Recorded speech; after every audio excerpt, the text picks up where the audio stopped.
Hello, everyone. Good evening. Welcome to the Health Seniors Human Services Youth Education Human Rights Committee meeting. This is the monthly April meeting. My name is May and I am the chair. Okay, we have a big agenda ahead of us tonight. But before I start telling you what the agenda is, our Zoom facilitator will tell you the rules of the meeting. Our regular facilitator, Larissa, is off for the evening, and Larry has graciously agreed to take that role on for tonight. So Larry. Hey, thanks, May.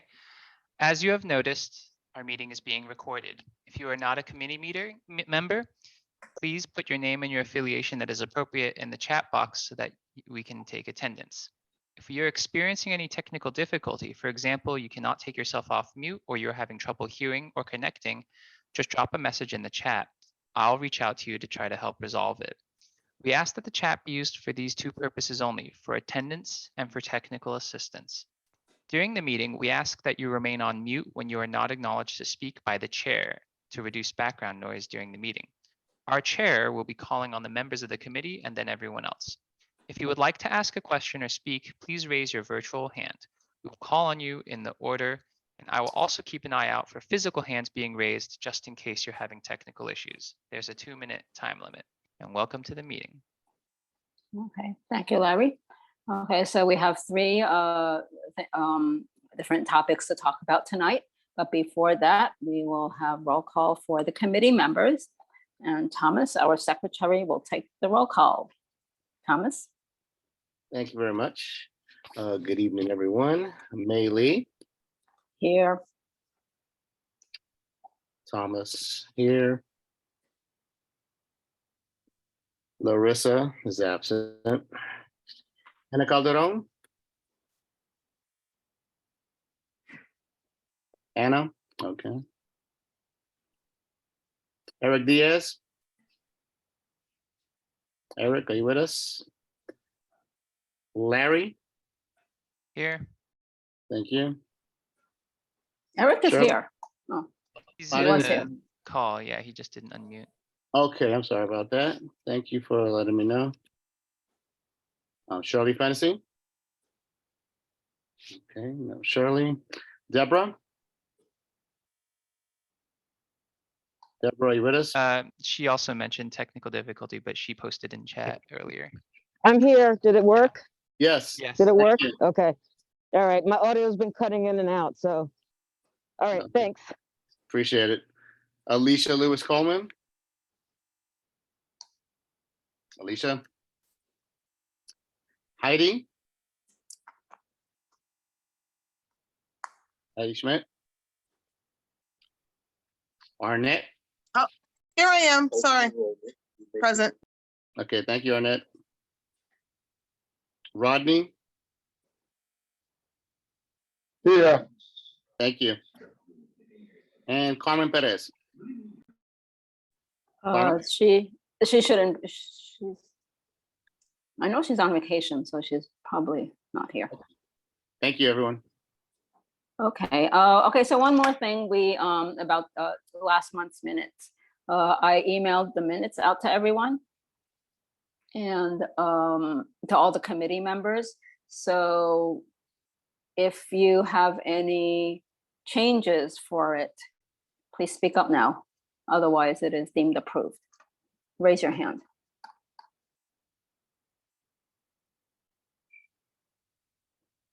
Okay, I see no hands raised, so last month's minutes are approved. Okay, so before we start the meeting, we have an announcement from Ada Wong from Presbyterian Hospital. Ada? Hi, good evening. I hope everybody have a good day. It's a nice, beautiful day today. Okay, I'm representing the New York Presbyterian Lower Manhattan. We have some upcoming event coming on. I also put it on the chat. I hope you guys can see it. And if you have any question, you can always email me. I have my emails on there. So actually, we are starting next week. We have April 14. We're going to do next Friday, actually. We are doing a mental health, a wellness health fair in the YS Universal Settlement on the Bowery Street. And then on the 19th, we are launching for a Chinese radio health talk at AM 1480. This is the program is only targeting for the Chinese population. And we have a topic, it's called child autism, because we think this is very important for most people. They have to understand what kind of disease they have. And then also we have a battery mini health fair on at Battery Park City. And that will be on the evening and on April 20th. And then we have another event is dedicated for the Department of Transportation at April 28th. And then we also have a last one is on April 29th. We are partnering with the whole YMCA network. And then we're going to doing a health fair at different locations. It's across all the New York City, Brooklyn, Manhattan, Bronx, and Staten Island. So I hope you guys have a chance to attend it, bring your kid, or you have any question, as you said, please email me. I'm welcome to answer any question. Thank you, and everybody enjoy your evening. Thank you, Ada. Thanks. Okay, so we'll get on with the meeting. As I said, we have three informational presentations today. The first one will be from Barrier Free Living. They have 74 units of supportive housing on East 2nd Street. So they'll be talking about their program. Next, we have, after that, we'll have New York Smoke-Free New York City, or New York City Smoke-Free, to talk about their campaigns and initiatives for Smoke-Free New York. And then finally, we will have someone from an informational presentation from Freedom Agenda to talk about the implementation of the plan to close Rikers Island, and specifically the impacts for Community District 3. And when we're talking about impacts, we mean more like the demographic and the social, not the jail itself, because the jail is not in CB3. Okay, so let's see. Okay, Barrier Free Living, you're up. You Hi, have two everyone. speakers, yeah. Okay, so you can Yes. introduce yourself and your name. Will do. I'm Cynthia Amadeo. I'm the CEO of Barrier Free Living, and we have Matt from Latier here today as well. So first of all, I want to say thank you for having us. I wanted to let you know that we are going to be starting construction very soon, and Matt can speak to that a little bit more. But as a friendly reminder, we are building, there's 75 units. One is for the super, and 74 will be for domestic violence survivors and seniors transitioning out of nursing homes. When the program is built, BFL will be providing the services, and we'll be providing case management, supportive counseling, occupational therapy, and family services to those who live in the building. But today we want to talk to you a little bit about, what's upcoming in the next few months with the construction. And we're starting to prepare for the next phase at BFL, which will also be around hiring and staffing up the program. So we obviously want to make sure we're hiring from the community and want to utilize all the supports that are available to make sure that we're hiring from the community. So any suggestions you have in that respect would be very helpful to us as well. Matt? Yeah, thanks so much, Cynthia. My name is Matt Gross. I'm a partner with Urban Builders Collaborative and Latier Construction. We're a joint venture development partner with Barrier Free Living and the general contractor. As Cynthia said, we're going to be starting construction very soon. We're with the support of Community Board 3, and Paul Fierstein was a longtime CEO and advocate, and sends his thank yous for all the support over the past, what's been about a decade, but more specifically over the past 5 years to advocating for the project, such a critical project. And we finally have the financing together from the state and the city. And one thing was obtaining potential candidates from the community board related to the construction period and what that process is. And we want to make sure we establish some way for us to work with the community board. We have other outreach through some different workforce organizations that we work with throughout the city. Our work is in Brooklyn, Bronx, Harlem. We don't do too much affordable and supportive housing in Manhattan, especially downtown. So just want to make sure that any suggested outreach to any organizations that we connect with to identify potential candidates. And just that was one of the main reasons, since we will be starting in the next 2 months approximately. And any questions, open up the floor, and anything of Cynthia, anything else, but just want to formally notify the community board and open it up for any questions, concerns.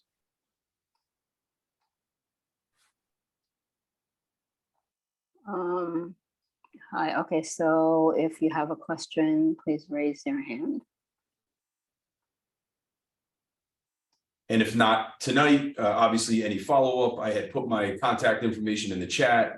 And at any point in time, happy to have a phone call or formal correspondence, whatever's best. We can also present to another committee. I know that this is a very specific committee, and because of the type of project, we are speaking to this committee tonight. So if you think we should be speaking to another one, let us know, Echo Dev or anything else. Just want to open up the lines of communication as we start construction. Oh, okay, so you're here today to tell us that the construction is starting soon? Correct. Mhm. Okay, you're all here today to tell us the construction is starting soon. You had mentioned in the beginning, Cynthia, you mentioned jobs, and then later on there was specifically the construction jobs. So Cynthia, when you first talked about jobs, did you mean jobs at the shelter or the construction jobs? So Matt's talking about the construction jobs, and we'll start staffing up and getting ready in a year from now. So we always like to plan for. So if you have any places that we should be mindful of, that would be helpful for when we get staffed up for the program. And I just want to clarify one thing. The building is supportive housing. It's not a shelter. Like formerly I know is a shelter. It's permanent supportive housing. Okay, it's called permanent supportive housing, right? It's Okay. supportive housing, yes. They Okay, will be cool. tenants and have leases. Mhm. Oh, okay, and they'll have like apartments or? They'll have Yeah. apartments, yes. They range Oh. from studios to 3 bedrooms, depending on the family size. Oh, okay. So there anymore. okay, so all right, okay, so there's two kinds of jobs. The jobs that will be a year later when the program's actually open, for the various like positions within the supportive housing, and then before that, there are the construction jobs, which Matt is talking about. I think that mentioned in a previous meeting, about our district manager is also off for the night, but she mentioned Lesson, Lower East Side Employment Network. I think is when in context of the construction jobs, but that's like an employment network. And then I know that for the jobs at the supportive housing, what you're talking about a year later when the program's open, and you can, I'm so sure willing to like circulate job announcements and stuff like that. Great. I see there's 2 hands up, so I want to make sure. Yeah, I know I will get to them, but I just wanted to say that. So Patricia, okay, first there's Son, wait, let me go. Oh, Patricia, are you still raising your hand? Yes. Okay, Patricia and then Sandra. Hi, Patricia Olin from New York State Senator Kavanaugh's office. Thank you for coming tonight. Quick question.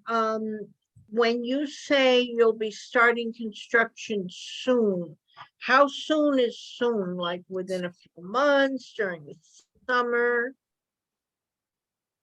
Ideally within 45 to 60 days, really. The mobilization we hope will start in May, and then actual construction work hopefully by June.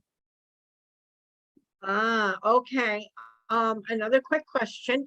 Will there be daily oversight as to not leaving any construction workers, not leaving any trash out, coffee cups, leftover lunches?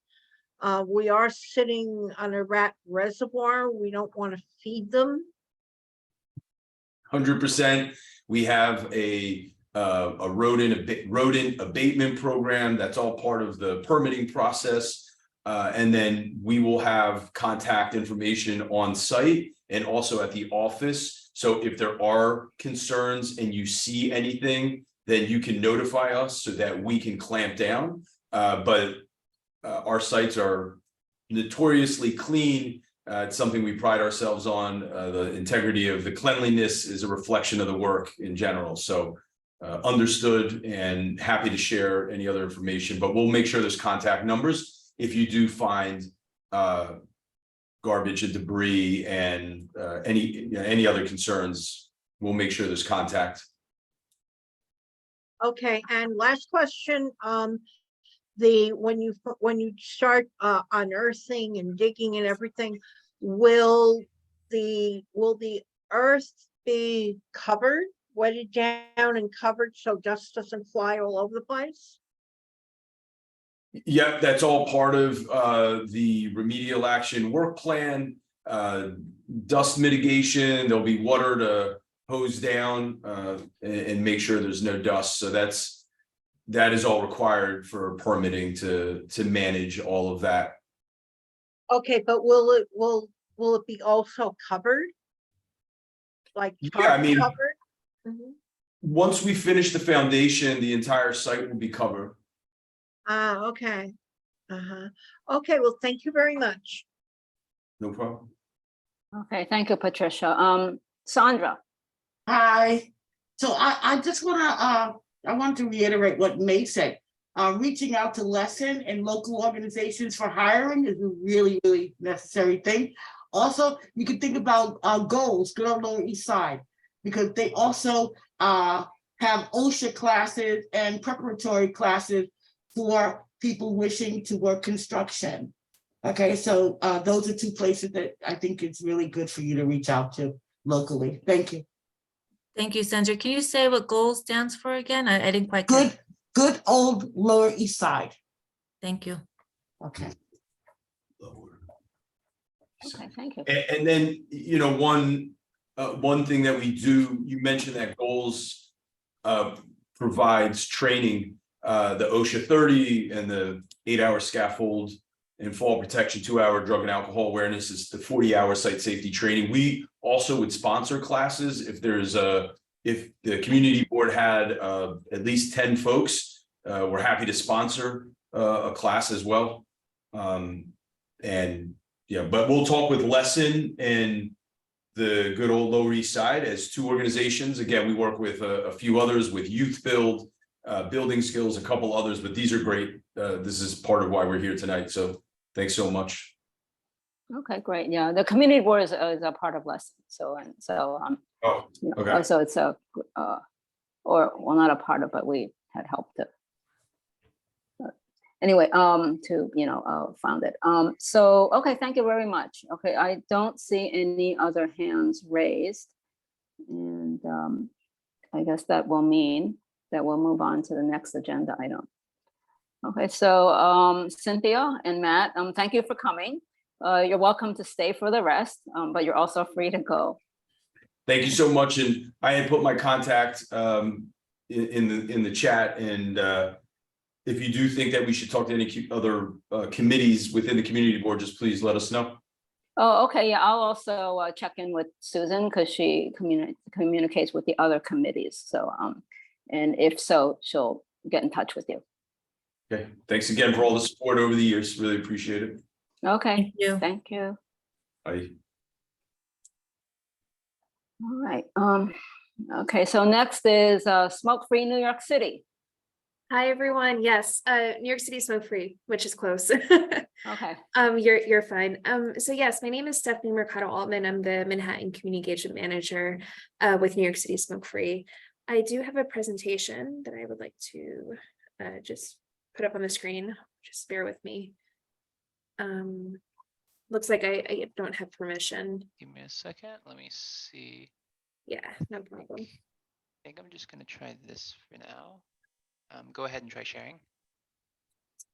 Okay, yeah, we're in. So let me just get to it. Perfect. All right. There we are. Okay, awesome. Thank you for your patience. Yeah, so New York City Smoke Free is a program within the larger Public Health Solutions nonprofit, which is the biggest and largest and oldest nonprofit here in the city. And the mission really is to support vulnerable families in New York City to reach their optimal health and building pathways to reach their potential. So as a program, we really, our aim and mission is to increase tobacco-free norms throughout the city where people, residents basically live, work, and play. And through our work, we partner with community members, legislators, local legislators here in the city, youth, and also local health advocates to really support a tobacco-free city and to end the epidemic that we see as well. To date, we've been in existence for 15 years, with almost helping around 54,000 families and 19,000 units going smoke-free. And I'll explain the units in just a moment because we help with smoke-free housing efforts as well. Our services are free to the community, and we are funded by the New York State Bureau of Tobacco Controls. That's how we are able to operate and be financially backed up. So just some quick health highlights within Community Board 3, and just comparatively across the city. To date, the smoking prevalence for New York City has actually gone down by half in the last decade, which is great. But there are still efforts to be made, and that's why we're still here working with communities to make them smoke-free or close to. Notably, these stats are a little dated. I will acknowledge that, but these were the latest points of data that I was able to get. For Community Board 3, around Lower East Side and Chinatown, there's this 20% smoking prevalence, comparatively to Manhattan, which is 13%, and across New York City, all 5 boroughs, which is 14%. And I think, I'm sure as a health committee, you're privy to the information about the direct impact of smoking, but I think it's always important to highlight and remind ourselves of what the detrimental and vast impact of smoking can be. So smokers, if you are a smoker or one is a smoker, you're more likely to develop heart disease, stroke, and lung cancer. Also at a greater risk to affect any sort of heart issues, to develop cardiovascular disease. Similarly, it's very detrimental to lung health and optimal, lung conditions or functionality. And smoking is also a key comorbidity factor for people who are obese and diabetic. So this is from the CDC as of this year. Another concern that we consider when promoting a smoke-free environment of any sort is also the consideration of secondhand smoke exposure, whether in our homes or outside.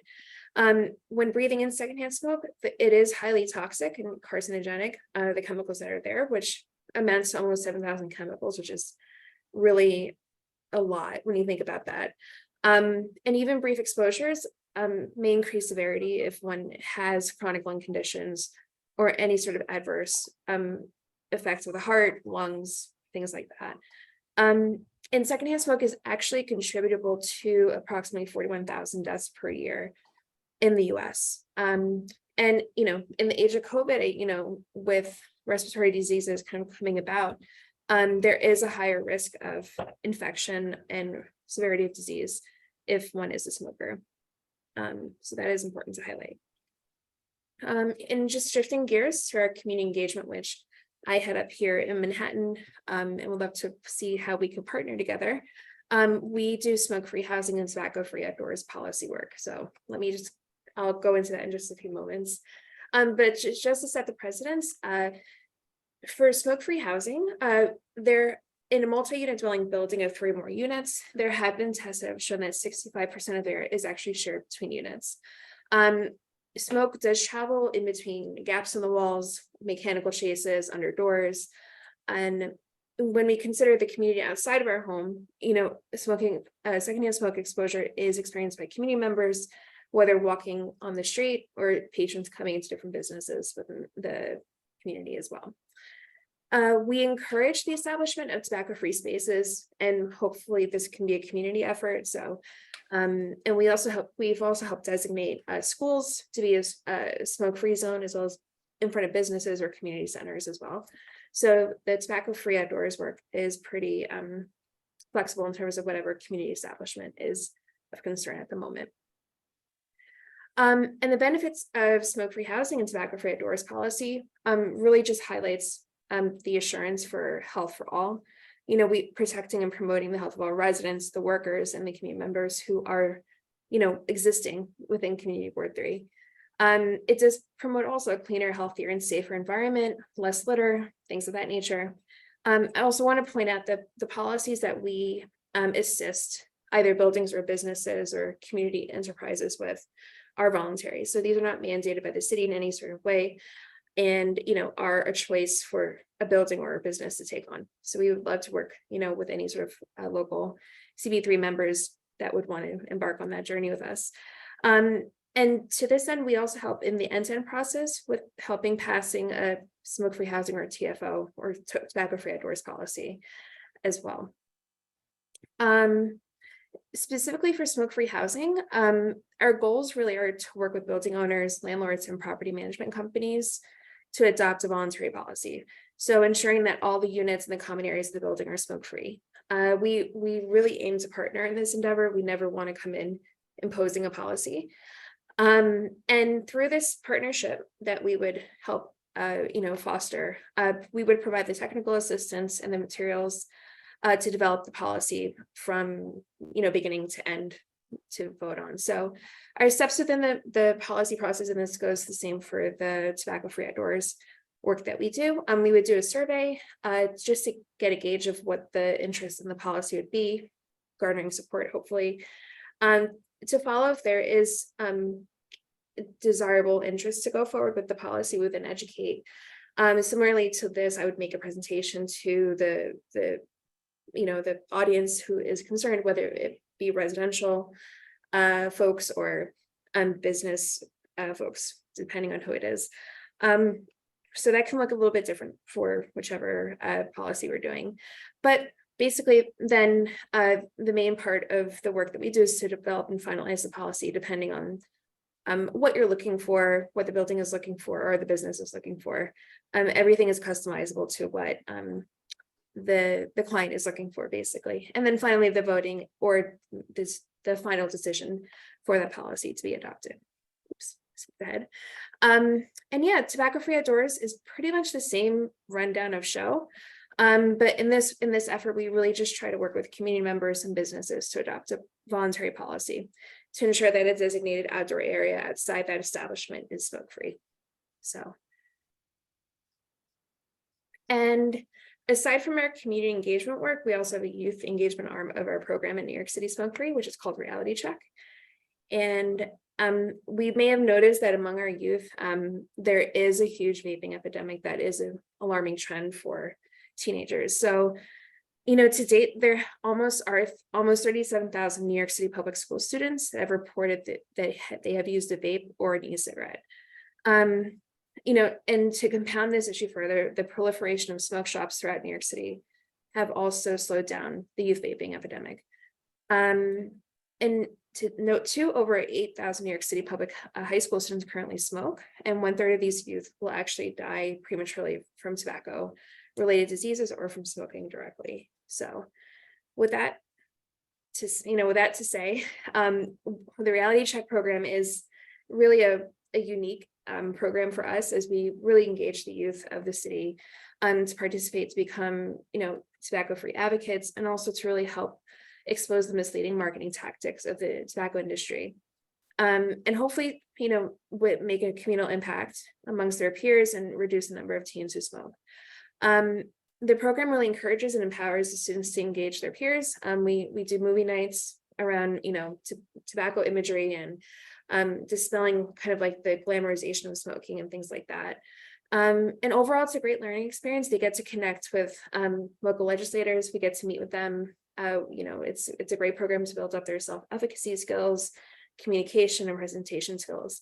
We take them to Albany. This is actually a picture that we took a couple of years ago, where we visited a couple of legislators in Albany to talk about the vaping and, you know, e-cigarette use among the teen population.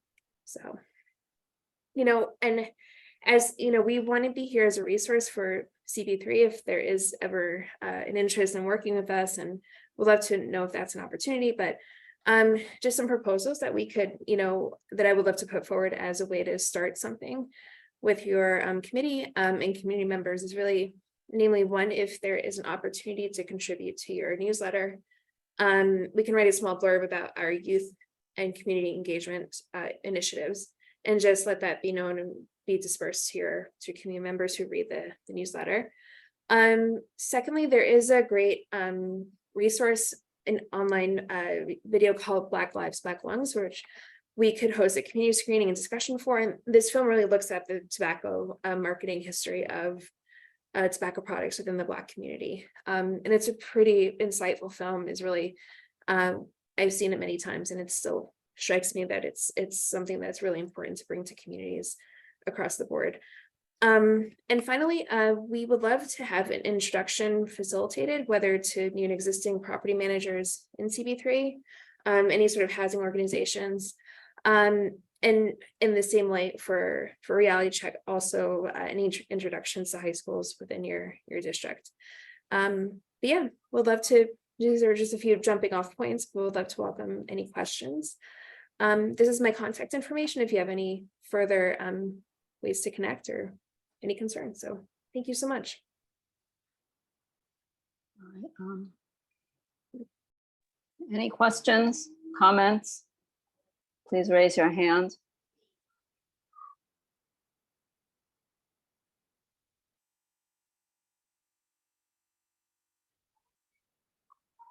Okay. Oh, if someone has raised their hand. I'm not sure who it is. Hi, May, it's Deborah. Oh, okay. It's my email. Hi. Yeah, yes, Deborah, go ahead. I just wanted to clarify something. So one of the slides, you said something about the proliferation of smoke shops did not help reduce. I guess I was a little confused by the wording of that. I guess I sort of read that and I went, well, does that mean that it's sort of like a double negative, that it is increasing the usage? I just wanted to clarify that. I was a little confused by it. You're totally right, and you have an eye of an eagle. I meant to say it has accelerated the vape use of teenagers. So I will correct that. I'm just human, but yeah, thank you, Deborah. Yeah, definitely has added to the vaping epidemic. Okay, Anna. Yes, Oh, yeah. hi. Hi, my name is Anna Pastoressa. I am here to present, to talk about closed records, but I'm also a CB3. I live in the zip code 10002, and I lived in 1009. And I've been in my zip code for over 20 years. So this concerns me too. And I happen to be I manage one building on East 7th Street and Avenue B. Actually where Harvey Epstein has his offices. I manage this building, and my problem is with the smoking, which I don't like. I like a smoke-free building. The problem is sometimes tenants don't follow the rules. So, and it's hard for a landlord or a management company to enforce the rule, or what are the recourses? So if the legislations are strong on smoke, anti-smoke, or at least in public places or common areas, it might be easier hopefully for management company to enforce the rules or have a recourse, because when you go to court, the tenant is always right, even when it's wrong, unfortunately. And so sometimes if the laws and legislation are strong on smoking in multiple dwellings, it would be easier also to stop it when it happens, when tenants do not follow rules, because there are tenants who don't follow rules. It's not a question, but I just wanted to put it out there for you to realize that there is no recourse sometimes for people who do not follow the rules in a building, unfortunately. Appreciate that. Yeah. Okay, Patricia. That was quick. Yeah, Patricia Owen from New York State Senator Kavanaugh's office. Anna, a question. So in your building, did you already embrace the smoke-free policy and declare the building a smoke-free building? No, we did not, but most of the owner, it's an HDFC co-op. And we don't, yes, we do have signs. We even have no vaping on the steps because we have a stoop and people sit and smoke on our stoop and vape. And we put signs there, but sometimes people just don't care. Even some residents may sit. So we try and we tell, most of us don't like it, but there are some that don't listen. All right, so is there like a tenant association or a co-op board in the Oh, building? yeah. Yes, And of have you course. worked with them for the smoke-free policy? We are the board. I'm on the board. Okay, all right, So yes, we try the best, but I'm saying that the Uh-huh. legislation part would help us if there were stronger legislations. Okay, but wait a minute. Did you set the distance rule from the building line? Excuse me, repeat that? Okay, from what we understand about, and for housing and the smoke-free policy, the building, the property owners can set the distance, the smoking distance from the property line. They could, smoking 8 feet, 12 feet, but it's from the property line. So I don't know, did you already make up a set of rules and regulations where smoking is permitted and not permitted? We are still trying to not permit it in some apartments because there are some apartments. Okay. So it's hard to start putting property line when it's happening within yourself. No, I understand. And I know it's difficult because I do a lot of work with public housing and they have the same problem, even though it is getting better and a lot of people are stopping smoking, but it's a difficult endeavor. And people do have to be vigilant and more or less snitch on their neighbors, you're smoking, it's driving me nuts. Yeah, but well, some management have fees, have penalties for smoking. Well, there you go. And you could, is it within your contract that you could put the same penalty fee for the residents that are sitting there on the stoop? No, we cannot. That's what I'm saying. The legislation don't back up the rules. Okay, but in the legislation, you can set the distance. A property owner can set the distance from the property line to wherever it is. For example, in NYCHA, there's no smoking from the building property line 12 feet. Yeah. Okay, certain number of feet. And so it more or less, it's, take the vaping or take the cigarettes out by the curb or take it to the corners. Enforcement is difficult, yes. But, you should be aware that you can, as a property owner, you can do that.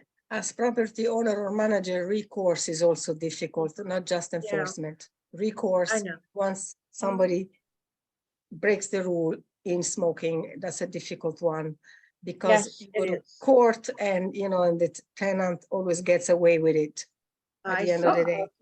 Okay, Stephanie, are you so I'm sorry, Patricia. So Stephanie, you're aware of these legislation or the rules that she's talking about? Absolutely. Yeah, the enforcement is particularly tricky. And I've heard from other folks that we've worked with, Anna, like the difficulty around that. You could definitely, we can take this offline if you want. Can email me, we can strategize maybe an enforcement plan for your building and talk further. Yeah, I think that would be a good idea. So maybe you could put your contact information so Anna can contact you about the specifics of her building. That would be good. For sure. I popped it into the chat, so it's there. Okay. Next is Sandra. I just want to say, as a smoker, okay, the one thing I'm not hearing is any outreach, right? Because it is the hardest thing to do.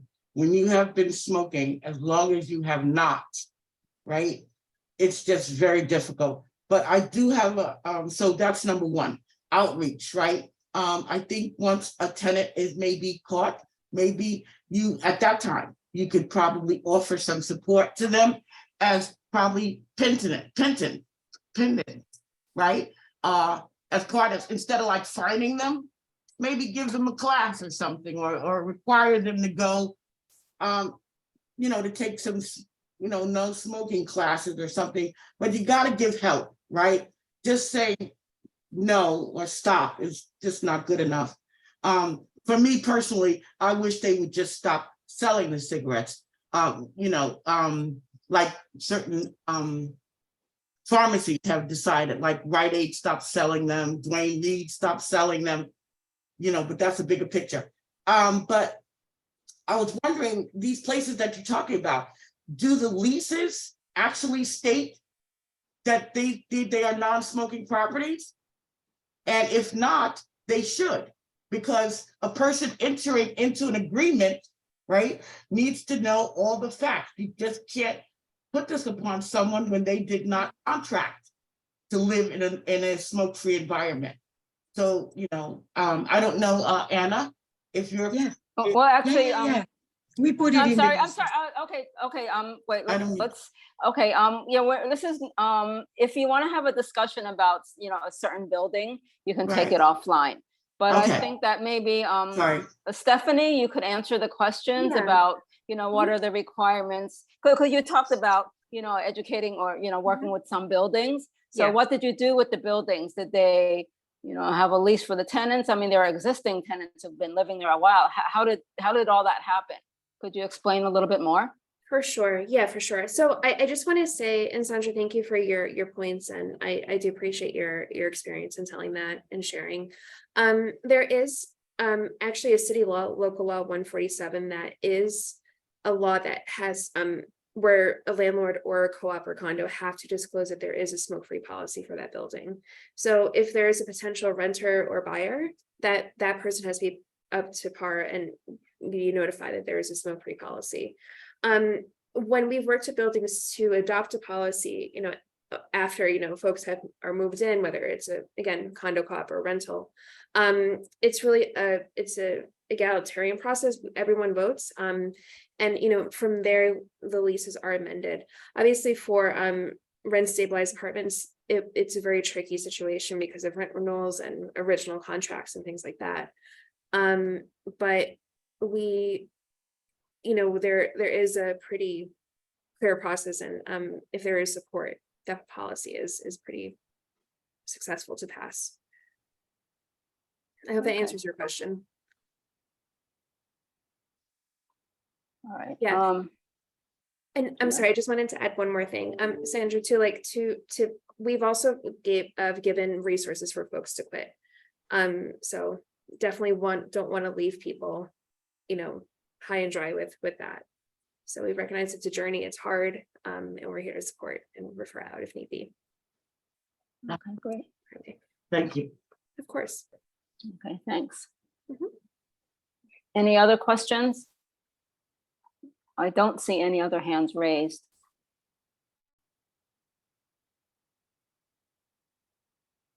Okay, so I don't see any other questions. Stephanie, you put your information in the chat.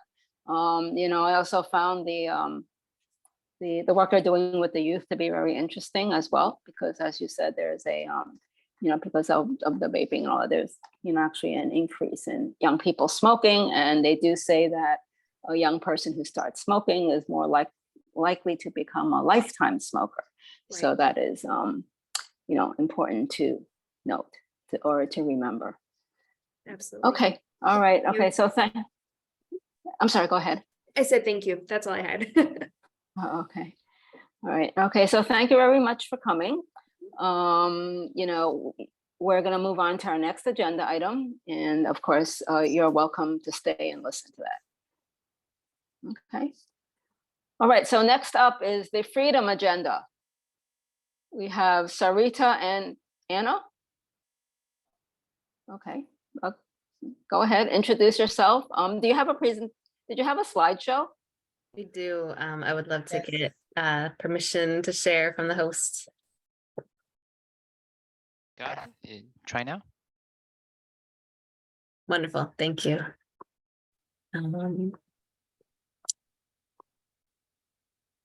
Okay, so we'll start off with Anna will introduce us and our campaign. Okay, sorry, give me a sec. Okay. So my name is Anna Pastoressa. I am a member of Freedom Agenda and I'm a leader in the Close Rikers campaign. Freedom Agenda is a member-led project dedicated to organizing people and communities directly impacted by incarceration. And we want to achieve decarceration and system transformation. Thanks.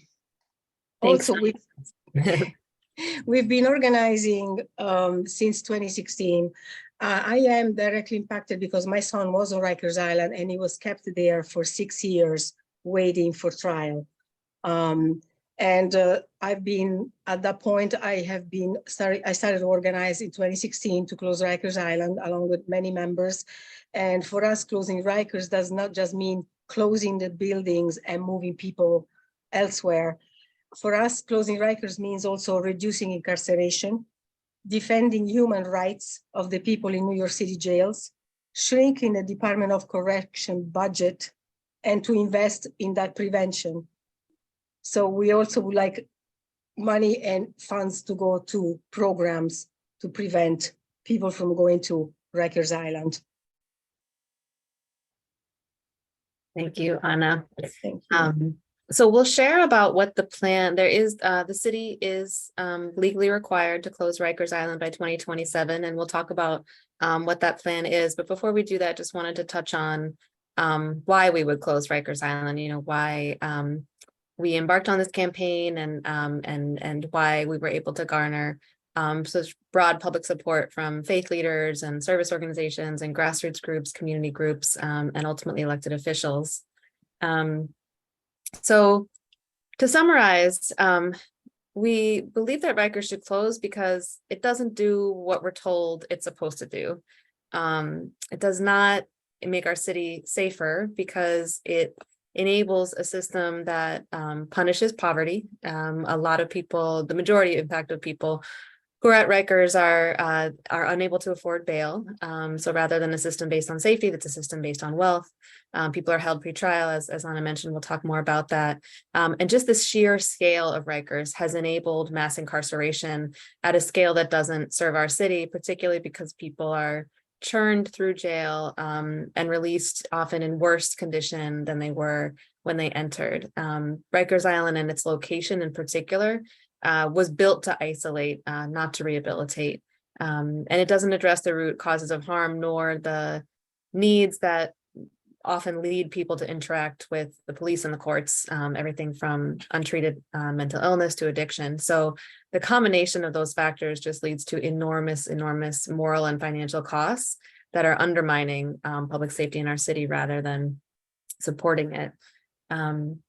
So because of those reasons, and a lot of organizing, the city approved a plan to close Rikers in 2019.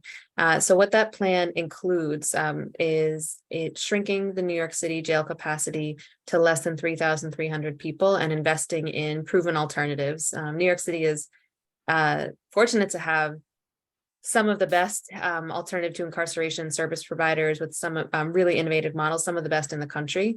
And we want to invest in those to scale so that we really are, when jail is utilized, it really is the last resort.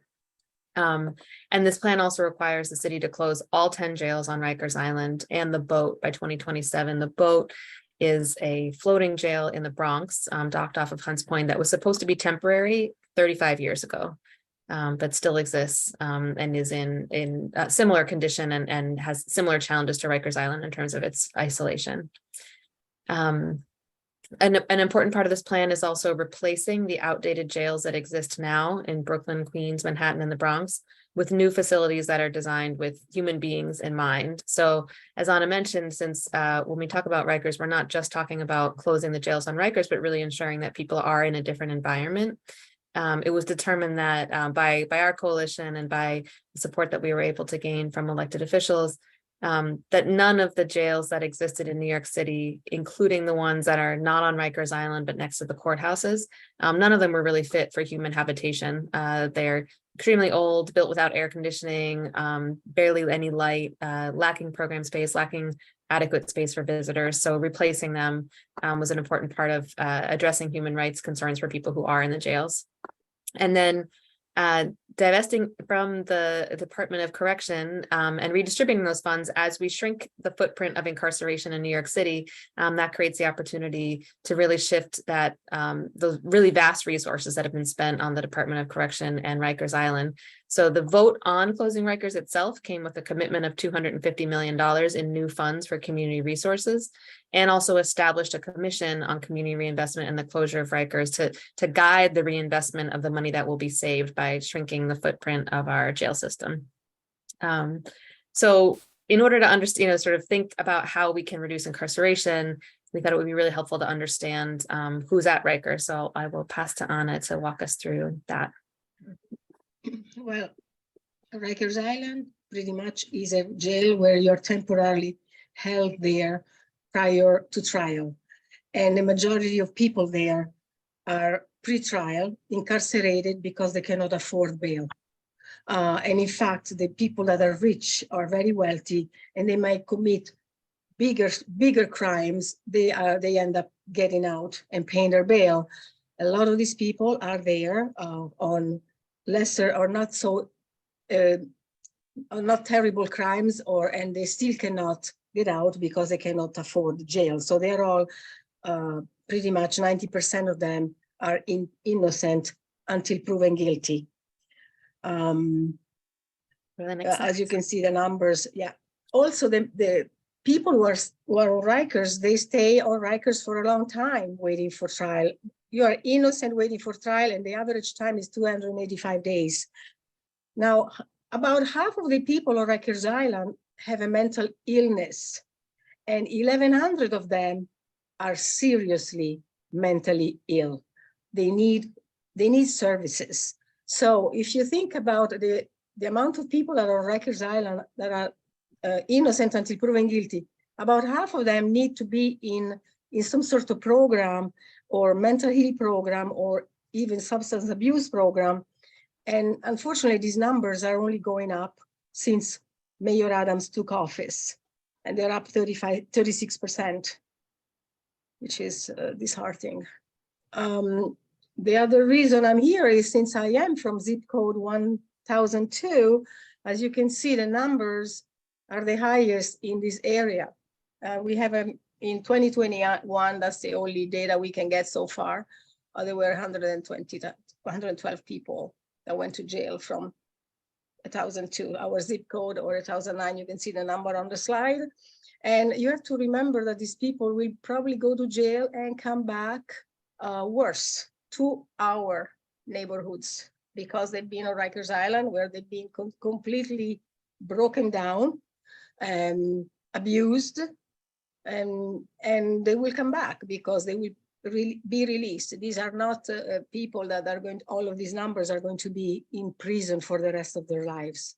No, and a lot of them need programs so that they wouldn't go to Rikers Island at all. So these are the numbers from Community Board 3. And some of them, some zip codes may be in other community boards, like 1038, 1013, but these are numbers again from 2021. I believe they might be higher now since many more people were sent to Rikers Island. Thank you, Anna. So we wanted to also share about the status of the replacement jails. So the city did approve this plan to replace the outdated jails in the boroughs as part of the closure of Rikers. That is in Brooklyn, Queens, and Manhattan. That's a replacement right on the exact site. So a demolition of an existing jail and a replacement with a modern building. In the Bronx, it's the replacement of that boat that I mentioned with a site on land and closer to courthouses. So in each of those sites have all been approved, and in each 4 boroughs, demolition or in the case of the Bronx, site prep is in progress. For each borough, there are construction firms that have been shortlisted for the construction of the replacement borough jails. And the construction RFPs have been issued in Brooklyn, Bronx, and Queens. The one in Manhattan should be forthcoming soon. And a firm has been selected in Brooklyn, but there are real concerns with the city's process there because the contract term that they selected is at odds with the legally mandated closure of Rikers. So the jails on Rikers must close by 2027. That is by 2 overlapping laws, both a city council law about transferring the land for green infrastructure to be taken over by Department of Citywide Administrative Services, and then also a land use action. And those are by 2027, but the city has, I'm sorry, there's actually a typo on my slide here. It's the contract term stretching into 2029. So there's the city council has responded, borough presidents and the comptroller and public advocate have responded all to say that the city needs to be moving faster and to expedite this process so that we are not slowing down the closure of Rikers, which really should have happened long ago. And to give a sense of how these buildings would be different, this is just a rendering, and these plans are these sites were approved for design build process, so the design is being completed while the contracts are in process. But the idea is to allow for significantly more natural light, significantly more freedom of movement, so people would be able to access a medical staff directly on their housing unit, an outdoor recreation space directly on their housing unit, program space directly on their housing unit. I'm not sure how many people have had the opportunity to view a housing unit at Rikers. Actually, even people who visit family members there don't necessarily get to see that. I've done voter registration on Rikers. So I know that, just when you think of the layout of the space, in most cases, it's just sort of a dorm or some cells around an area, and then a day room. And so if people are if there's a program to be offered for people, there's not really a space for that. There's you have to find a corner in the day room to try to hold, imagine like a group counseling session while other people are watching TV or playing cards. So there's aspects of the physical space that really matter in terms of making it a place that where people's needs can be met and can be at least somewhat productive in connecting people with programs for the time that they're there. And then this is a view of a housing unit, but also a big factor would also be adding more space for a dignified visiting area. Right now, in all of the jails in the city, visitors have to stand waiting outside to get into a building. So in the rain, in the cold, in the heat, it really conveys a disrespect for the people who are just visiting their family members who are awaiting trial.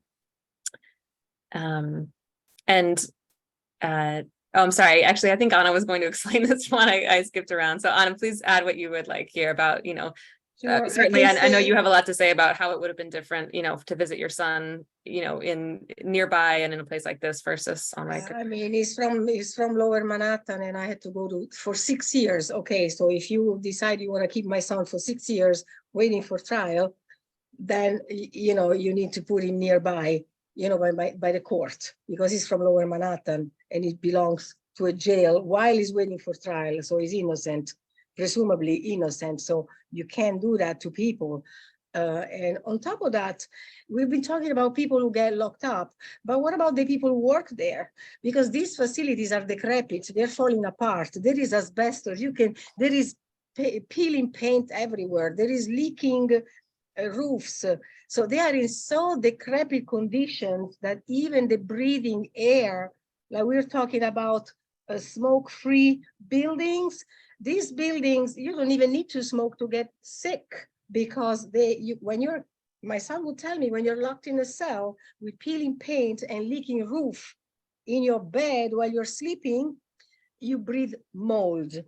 So they need to go. They are not really, they can't be fixed anymore. They are beyond fixing because they haven't been touched up or fixed over decades. They're falling apart, and people don't deserve to be there waiting for trial, and people don't deserve to go work there because there are a lot of civilians who go work there every day in very, very disgraceful, pitiful conditions, and that should not happen.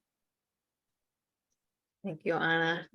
So we're nearing the end of our presentation because we'd love to have time for questions. Just a few things on next steps. We're in the middle of city budget season, and in fact, we're still in state budget season because they have a late budget. But a really key thing is investments in community well-being. You know, you see our flyer here about how much cheaper and more effective it is to provide supportive housing. It was great that you all had a presentation about supportive housing just before we came on, but you know, to provide those kinds of supports for people in the community to increase community well-being. And there are decades of evidence, research, and just lived experience that we know that communities that are the most resourced are the ones that are also safest.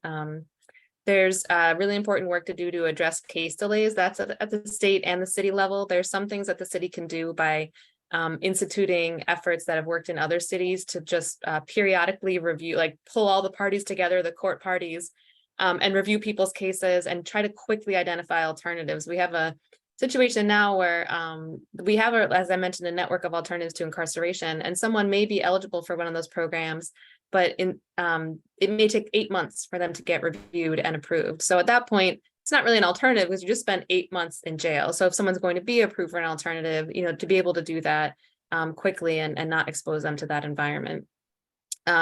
We also need to move forward on consolidating operations on Rikers to be able to close those jails. So I mentioned that there's 10 jails on Rikers. There are 8 that are in operation, 2 that are closed, 1 that is closed permanently, and 1 that's being used for a staff wellness center. But at its height, years ago, the Rikers Island held 15,000 people. And a previous slide we showed there's about less than 6,000 people there now. So there's opportunity to certainly shrink the Department of Corrections, shrink their footprint, utilize the fewest jails that they can on that island, and condense down their operations, which is important because people may have seen in the news there's a lot of dysfunction and mismanagement in that department, and they're not delivering services adequately to people in the jails now.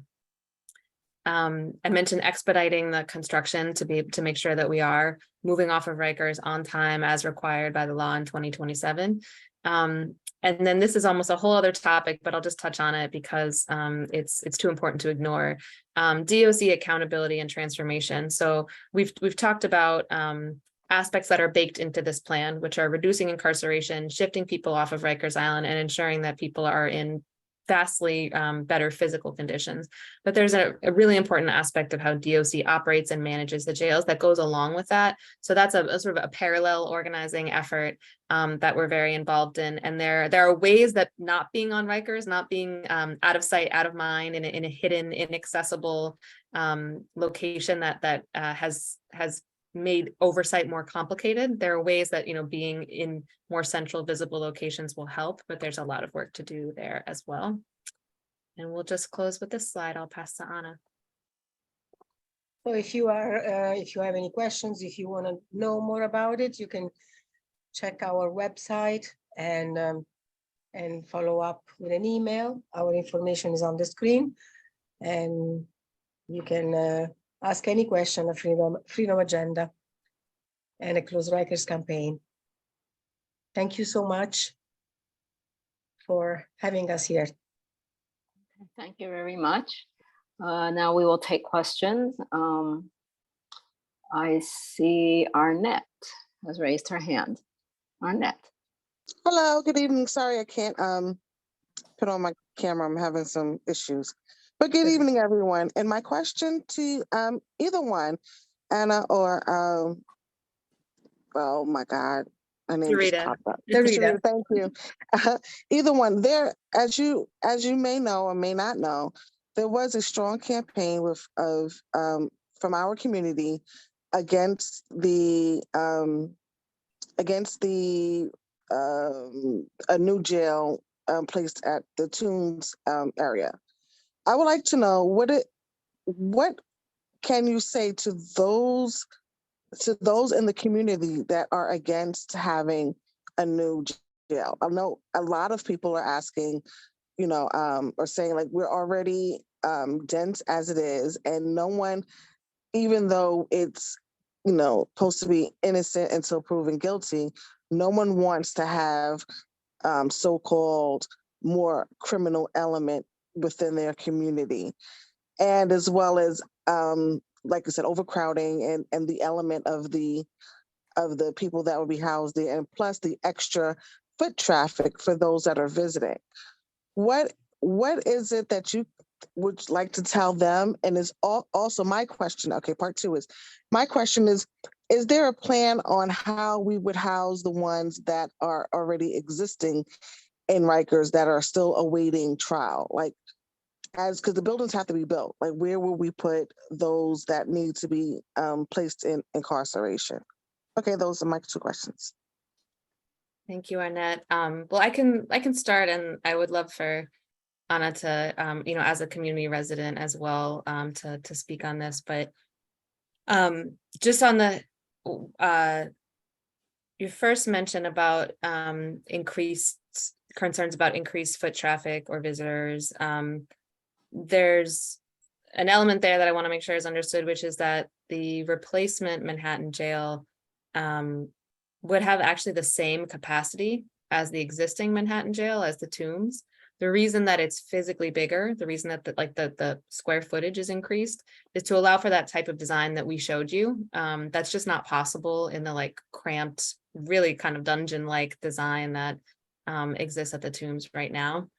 And then the second question around where would people be? So the Tombs is empty right now, and it's in the process of being demolished. So people awaiting trial are now on Rikers, and the plan is for, in this replacement jail, for a smaller number of people.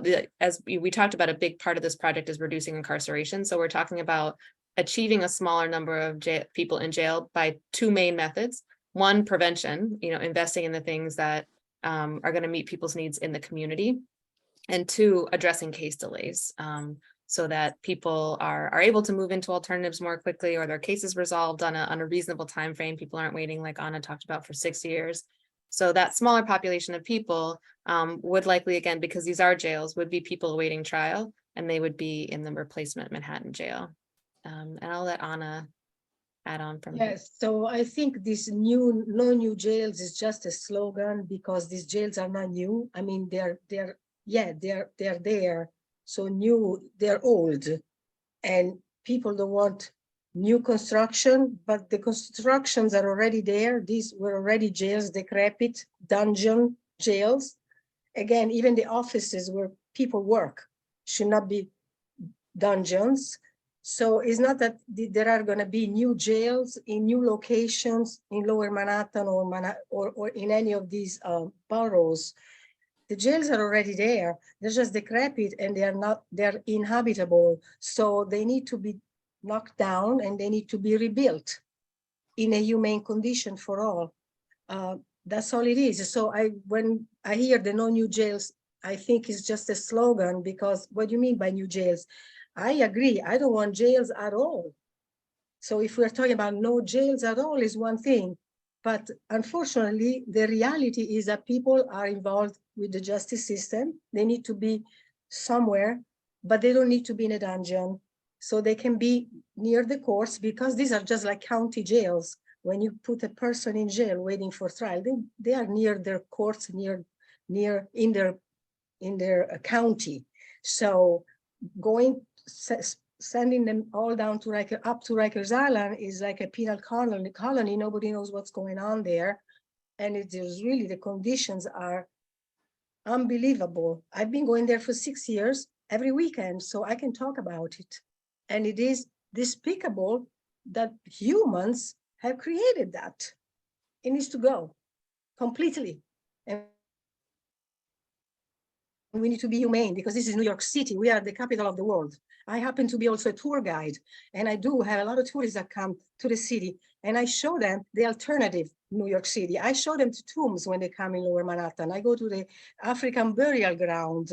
I show them things that they don't see in the books all the time, all the flashy stuff, because they need to see also what the reality is. Unfortunately, they cannot see Rikers Island, and I don't wish for anybody to see the reality of it.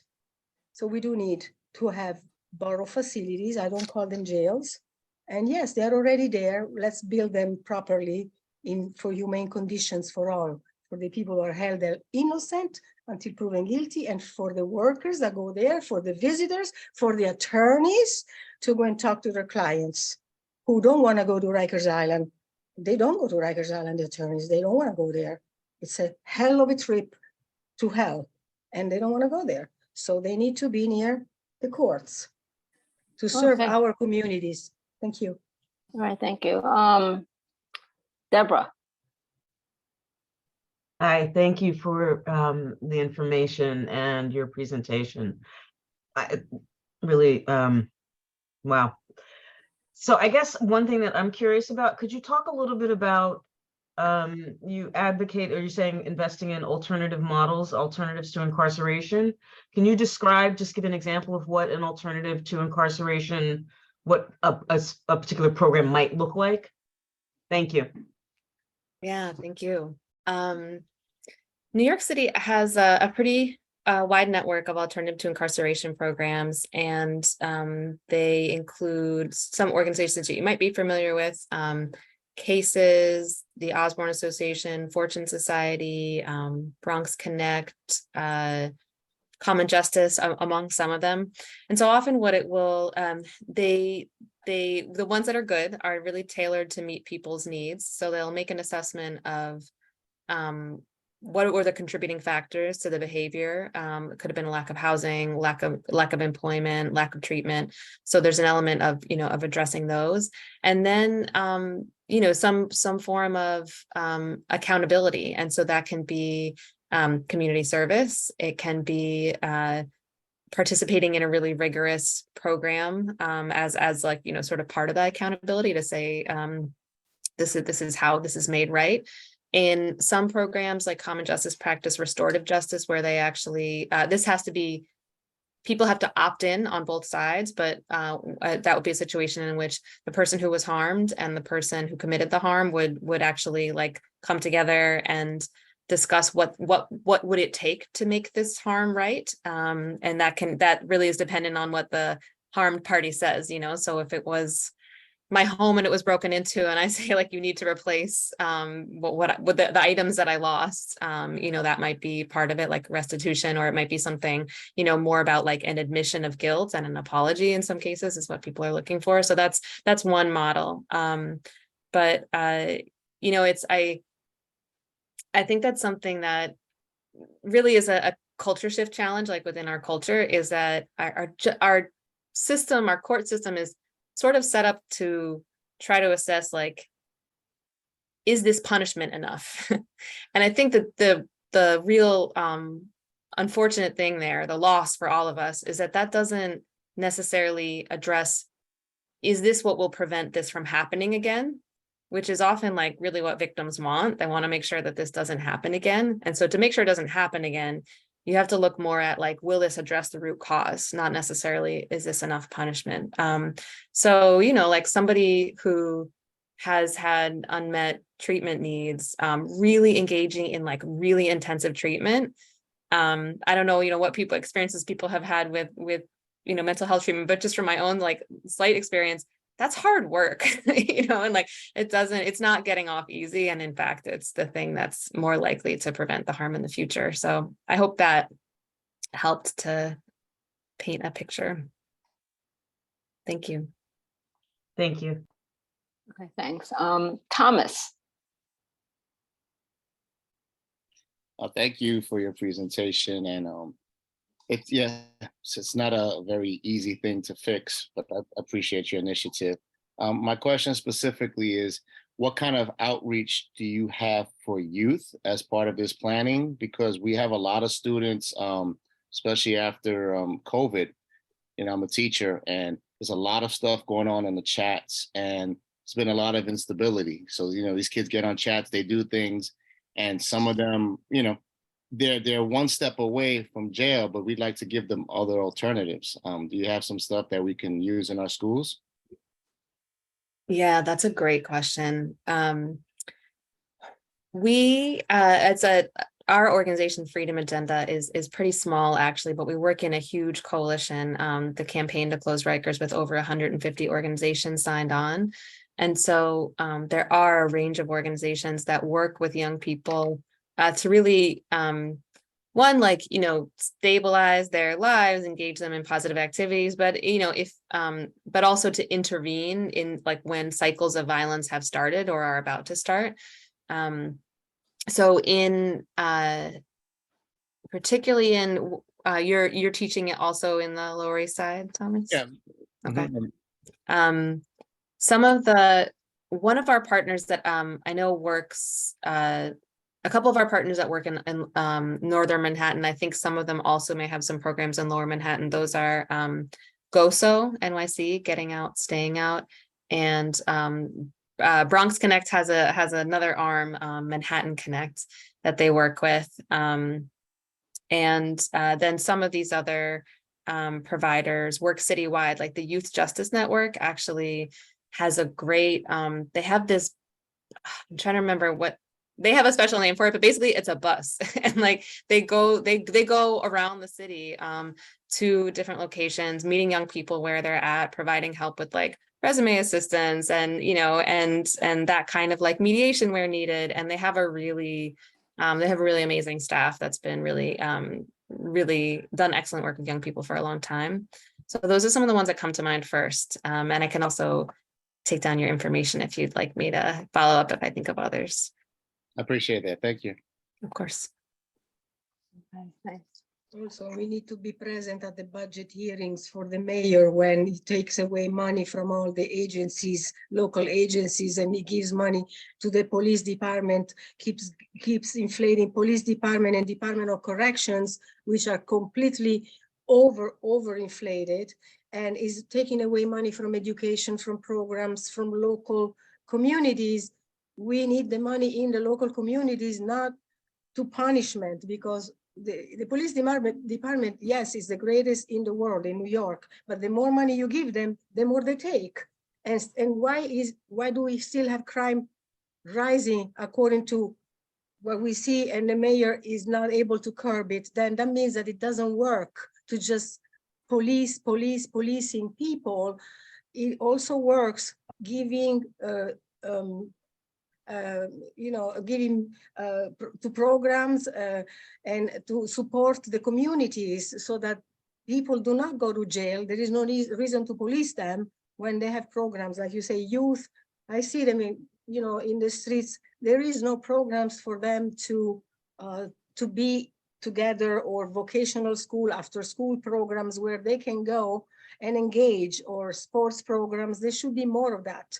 But the mayor is taking money away from these programs, unfortunately, and giving them to policing and punishment.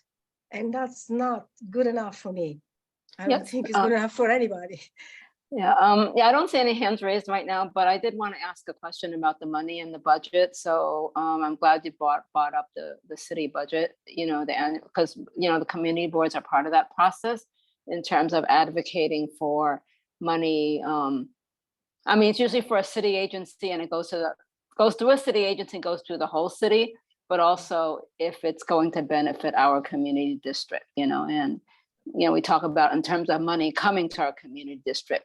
So if there are like programs in our community district being funded for this that need funding, or we always like to learn about it. And then the other thing is, on one of the slides you mentioned, was it $250 million in services or education. It goes with the closing of Rikers Island. And is that money already being distributed? Is it from the state? Is it from the city? Is it promised, or is it just the number of people are putting out there? Thank you. Yeah, I'll take the last question first and I'll put this in the chat. So this tracker actually sets up, tracks the commitments that the city made in connection with the plan to close Rikers and specifically those investments. In most cases, they've been allocated already, like it's city dollars been allocated. There are, as could probably to be expected, there are definitely some hiccups and some areas where we're still pushing. So one example is that the city committed to, the city has a supportive housing program called Justice Involved Supportive Housing that's really effective for people that are cycling through jail, shelters, and hospitals the most. So the city actually got its agencies together and ran a list of 1,000 people who had the most touches with jail, shelters, and hospitals in I think it was a 5-year period. And then they provided this really intensive supportive housing, an extra level of support and for people at the highest need. And they developed 120 units. And so the agreement in the plan to close Rikers was to develop 380 more. But the funding that they made available for that and people who work in nonprofit organizations, or, even just the funding that you've been advocating for the community board, that what often happens is they'll fund it, but not enough. So what happened was they allocated some funding, but the level of funding was so low that they need to contract with nonprofits to operate the housing. No organization bid for that contract because they just said we can't, with what we know what we would need to provide to meet people's needs, and we can't do it for what you're offering. So that's something that's stuck, and we're advocating in this budget cycle to add more resources for that. And thankfully the city council did put it in their budget priorities list, but we'll see how the mayor responds. And then there's other things where for example, there were some borough specific commitments. So in the Bronx, I know we just spoke to the Bronx council member yesterday that there's an affordable housing development connected to this. And that's in process, so there's some things that are just kind of working their way through. And then some things that have already been funded are rolling along are things there was increased investment for some cure violence and violence interrupter groups. So there's kind of a range there. And then related to I think there's a connection also to the question you asked about specific investments. So there was a commitment to additional investment in, for example, alternatives to incarceration and supervised release. Most of those operate at a borough level. So they'll operate in Manhattan and Brooklyn because they're working with those two district attorneys or those two counties. So not necessarily assigned to one community district, but on a borough-wide level. Yeah, we do interact with our, communicate often with our Manhattan district attorney. So we'll talk to him. Thank you. Oh, I saw a hand raised. I think it was Lisa. Lisa? Hi, can you hear me? Yes. I figured out unmute. Hi, thank you. I just wanted to add to what the last few people said, which is so important. I just want to share that we offer all those free resources that most of you mentioned. Is it Sarita? I'm pronouncing that correctly? Yes. And Tomas and Anna. So I am the executive director of a nonprofit on the Lower East Side. We're partnered with Asian Americans for Equality. We have an office at Norfolk Street. So we offer a lot of the programs that I think and I apologize, I had another simultaneous call. So if I was hearing correctly though, these programs to provide training, career mentorship, we basically, all of those elements that, people don't understand, if someone's unhoused or if someone was previously incarcerated, or I personally, for the last 15 years, work mostly with survivors of severe domestic violence and human trafficking. So people outside of this group, a lot of society doesn't understand, why don't you, if you give them an apartment after someone's unhoused or abused or whatever the case may be, well, then they should just be fine, but they're not, because you need financial literacy, you need food access, you can't go to an interview, you need training. So we provide all of that, and I just wanted to throw that out there. I don't know if this is my first time, so So May, I apologize. I don't know if this is the right forum or the right way to communicate that, but I just wanted to mention that our 501c3 offers all of those resources for free all the time for anyone. Could you put your information? Yeah, please? okay, first of all, could you just say your name, the name of your organization, and Yes. you may put your information in the chat, contact info in the I'll chat. put it in the chat. Yeah, I'll put it. What is the name of your organization? Could you say it? Yes, we go by Be Kind. Be Mhm. Kind.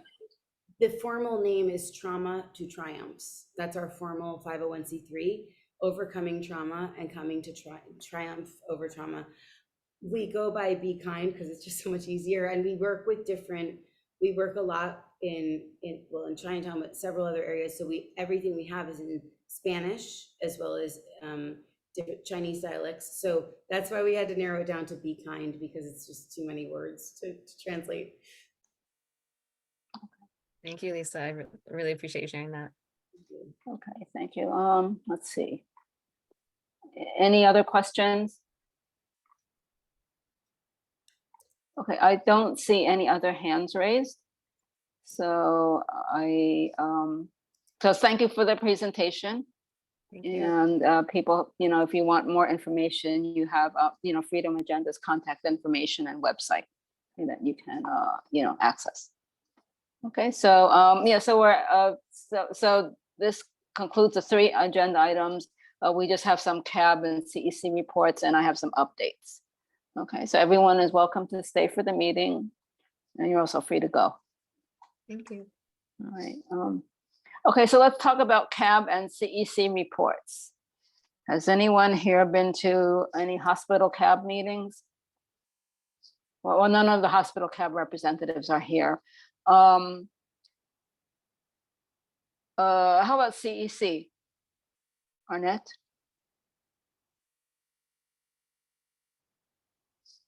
Arnett.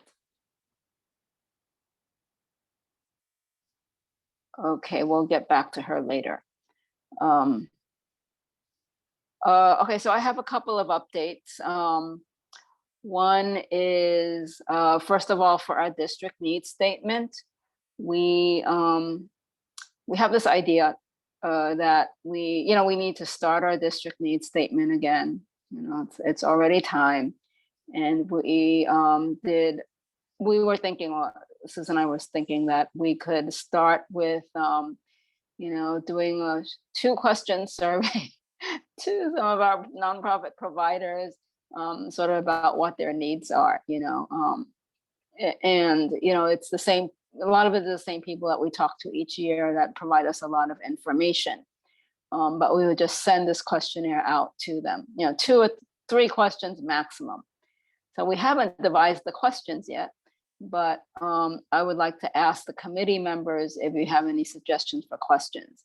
And you don't have to tell me right now. I mean, I can shoot an email out later, and then you can reply back, and then we would call or consolidate them. So the idea is not to give these nonprofits a long questionnaire, because we know they're very busy and will not likely answer a long questionnaire, but maybe 2 or 3 questions related to their needs in terms of the city budget would be helpful to us. Okay, so how does that sound for everyone? Oh, yeah, okay. Yeah, that's really helpful. That's really helpful. Okay, so we are doing that. The other thing I wanted to update you on is CB2, is it? Yeah, CB2 has an idea. They're very concerned with mental health programs, and has this idea that a few of the lower Manhattan CBs could maybe come up with. Yeah, I mean, the issue is mental health. So it's a big problem. It's a longstanding problem. It's not something that, can be solved immediately. And, there's many things to be done. But they had this idea, maybe there were some programs that could be implemented right away that we could support. And this would be specifically with the lower Manhattan community boards. That's like 2, 3, and 4, and 5, I think. So it's sort of like below 59th Street. And so they wanted to have an informational meeting, maybe like a panel discussion with some panelists. And looking at April 27th. So I don't think panelists have been invited yet. They're just thinking about a date. And it would be just for us to get information. We wouldn't vote on anything yet. We would just get information, or there'd be a panel discussion. We'd go and listen. And then if we could come up with some of these out of that, like programs that can be supported and implemented and funded right away, we would each of the boards would have a reso, which we would vote on at our next month's meeting. And then possibly it could be a borough board resolution. So the date to remember is April 27th. Okay, that's the panel they have, they have suggested. So it's after our full board meeting, because our full board meeting is on the 25th. So it's at the end of the month. And, so I'm sure it'll be in the evening, and, I guess it would be on Zoom. So can everyone just sort of save the date?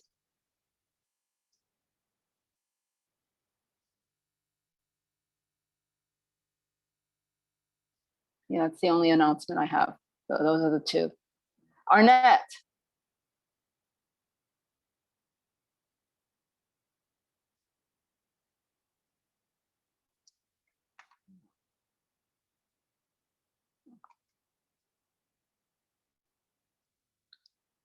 All right. Are there any updates or comments from committee members?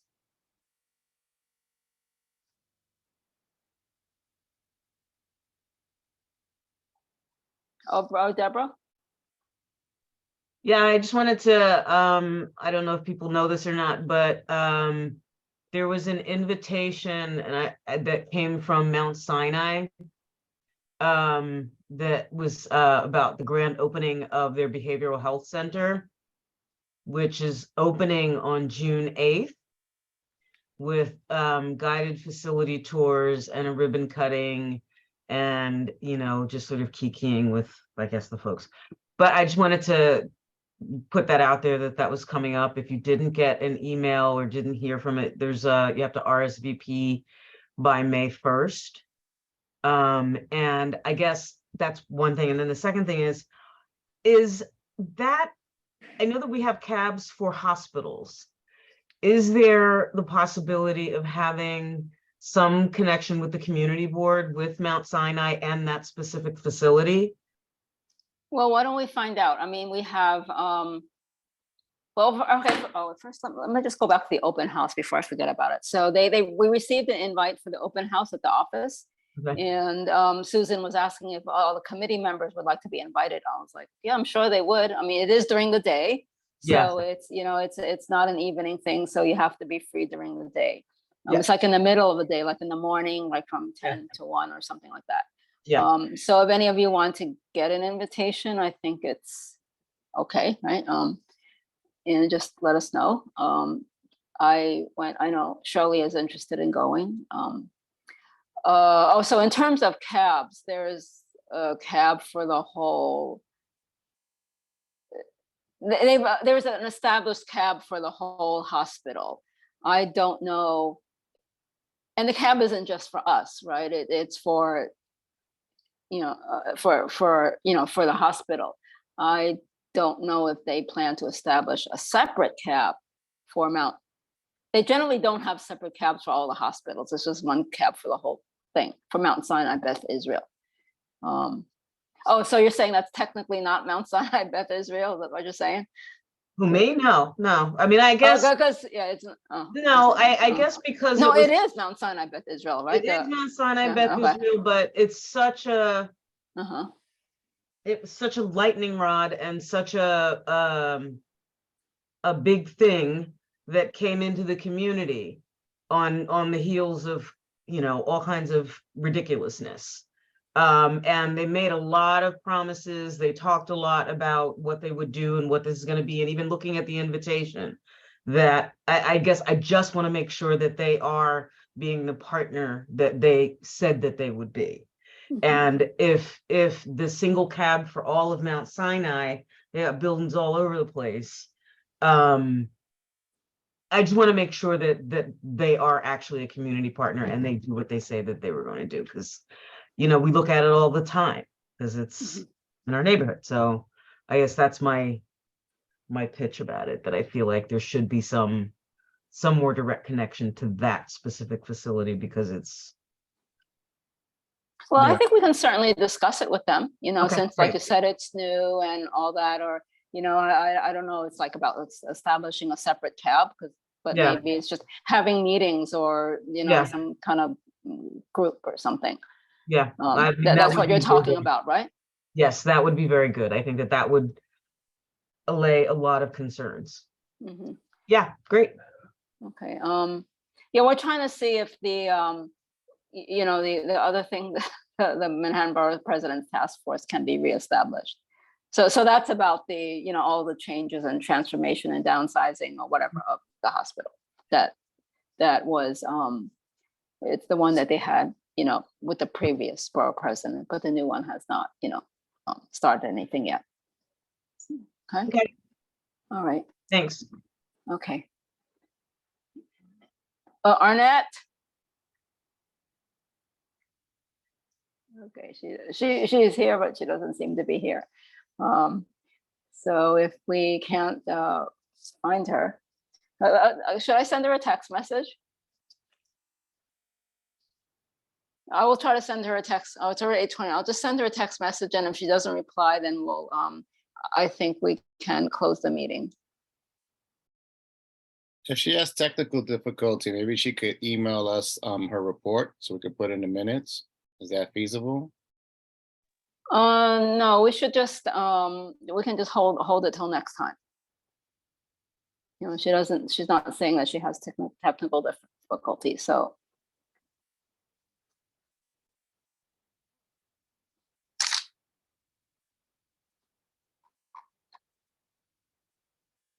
Okay, so Good night, everyone. Sorry, I just wanted to say thank you again.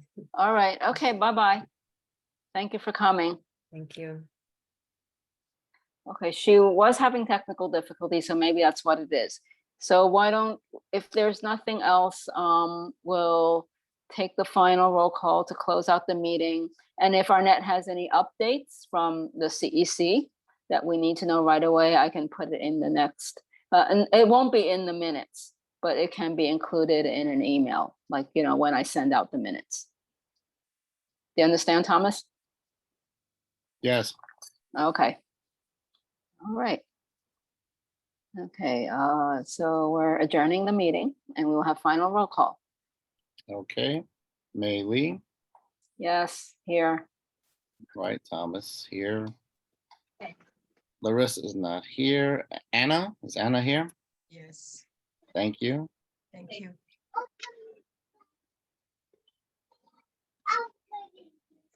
Eric Diaz? Yes, here. Okay. I just want to be clear. I said Ana Calderon. Was that for Ana Calderon before? No, All right. Thank you. Larry Fenn? here. Thanks. Shirley? Okay. No Shirley. Deborah? Present. Alicia? Absent. Heidi?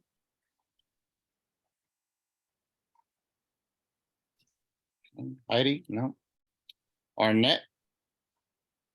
Let me know if she responds on the chat or something, okay? Yeah, she's signed in. It's just that, Mhm. but she has not. Rodney? Yeah. Thank you. And Carmen? No, Carmen is not here. All right. Thank you so much. Okay, thank you. Have a nice night. Okay, bye, everyone.